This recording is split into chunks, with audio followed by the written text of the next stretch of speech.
Hello，大家好，多謝大家收睇樂天證券香港嘅市況分析。我係節目主持 Clement。喺收睇之前都請大家俾 Like、Subscribe 同埋 Share，多謝大家。咁呢，今日想同大家分享嘅題目係日銀邁向12月加息。植田行長加息是為了讓日本經濟上走上長期穩健的成長軌道。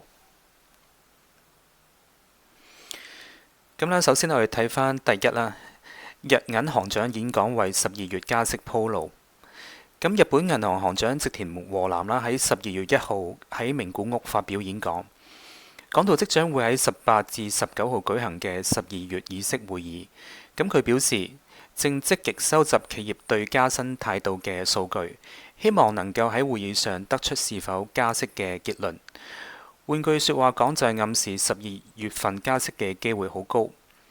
根據日本日銀法第4條規定，日銀必須同政府保持緊密聯繫，確保金融政策同政府經濟方針一致，並且充分溝通。11月18號植田行長同高市首相嘅會面，其實就滿足咗呢一個規定，都被外界解讀為加息步伐再次啟動。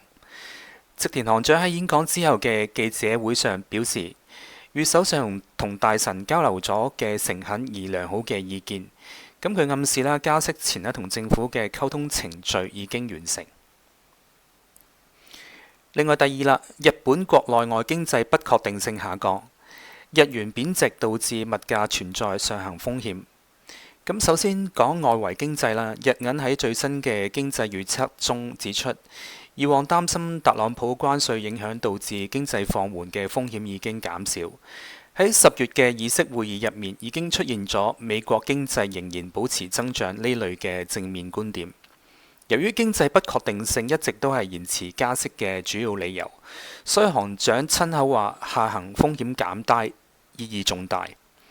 咁至於通脹方面啦，日銀強調匯率變動帶嚟嘅物價上行風險，呢點係關鍵。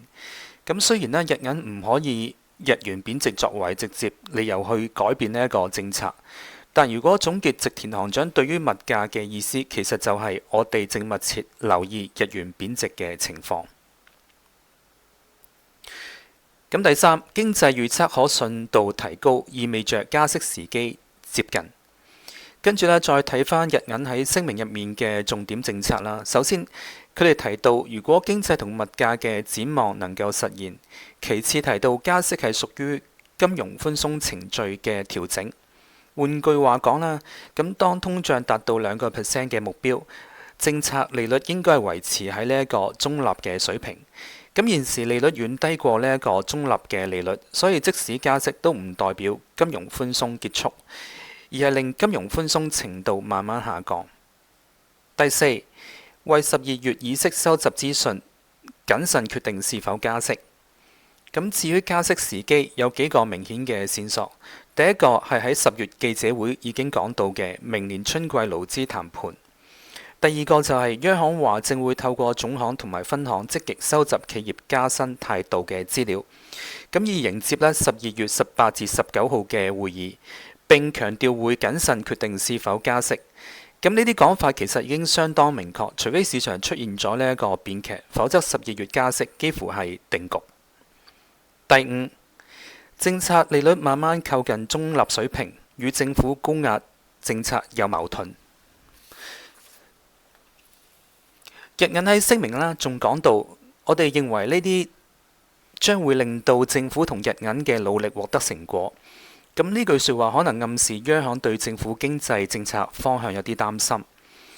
喺2013年嘅1月嘅時候啦，政府同日銀發表過共同聲明，政府承諾要推動政策以提升日本競爭力，實現可持續增長。但高市政府現時採取嘅係高壓經濟政策，即係透過製造經濟過熱嚟推動呢一個增長。咁如果呢一種政策被視為暫時放棄物價穩定、有助經濟可持續增長嘅理念，咁同日銀現時嘅方針的確係會出現咗矛盾。好啦，頭先講過中立利率，咁我哋都而家會同大家會講翻咩叫中立利率，10年期國債收益率又係幾多？植田行長喺記者會上面講，目前利率水平已經明顯係低過呢一個中立嘅利率，不過低幾多要等下次加息先講得更加清楚。換言之，12月議息會議如果真係加息，咁我哋就可以聽到佢對中立利率嘅進一步嘅評估。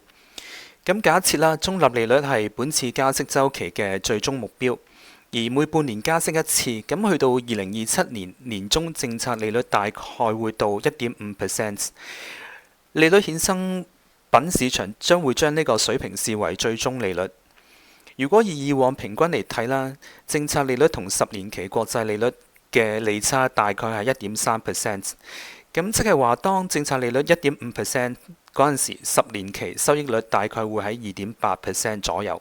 呢個大概啦，可能視為10年期收益率嘅中立嘅水平。如果咁樣睇嘅話啦，咁政府政策嘅利率係升到 1.5%， 經濟未必會受到呢一個負面影響，財政亦唔會失控。